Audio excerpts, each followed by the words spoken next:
Extra எஃபெக்ட்ல கொடுத்துருக்காங்க. Extra எஃபெக்ட்ல வருது அந்த சைட்ல இருந்து. அதுதான் இல்லை, எனக்கு இந்த ஃபோட்டோ வந்து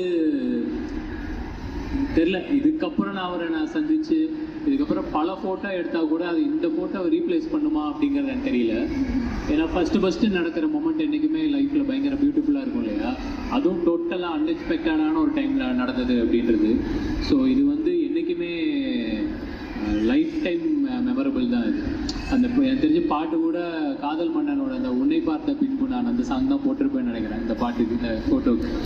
ஆமாம், அந்தளவுக்கு எனக்கு அது அவ்வளோ. ஆனால் என்ன ஒரு ஸ்பெஷல் மூமெண்ட்டாக இருந்தது அந்த தருணத்தில் வந்து சார் நிறைய பேசுவார், but this was very special அப்படின்னா? இல்லை, வெரி ஸ்பெஷல்னா அவர் நம்மளை பார்த்து ரெக்கக்னைஸ் பண்ணி பேசுனது தான், அதுவே பெரிய ஸ்பெஷல் தானே.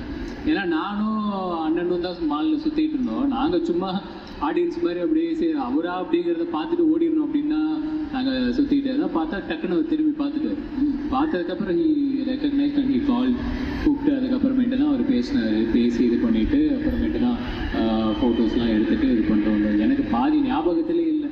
சரி இவர் தானா அவர்கிட்ட தான் நம்ம பேசுகிறோமா, அவர் தானே நம்மகிட்ட பேசுகிறாங்க, என்ன ஏதுன்றது என்ன எனக்கு அந்த ப்ராசஸ் கூட பண்ண முடியல. அதுக்குள்ளே அந்த மொமெண்ட் அவ்வளோ அழகாக முடிஞ்சிச்சு. அண்ட் அதுதான் அதோட பியூட்டின்னு நினைக்கிறேன் நான்.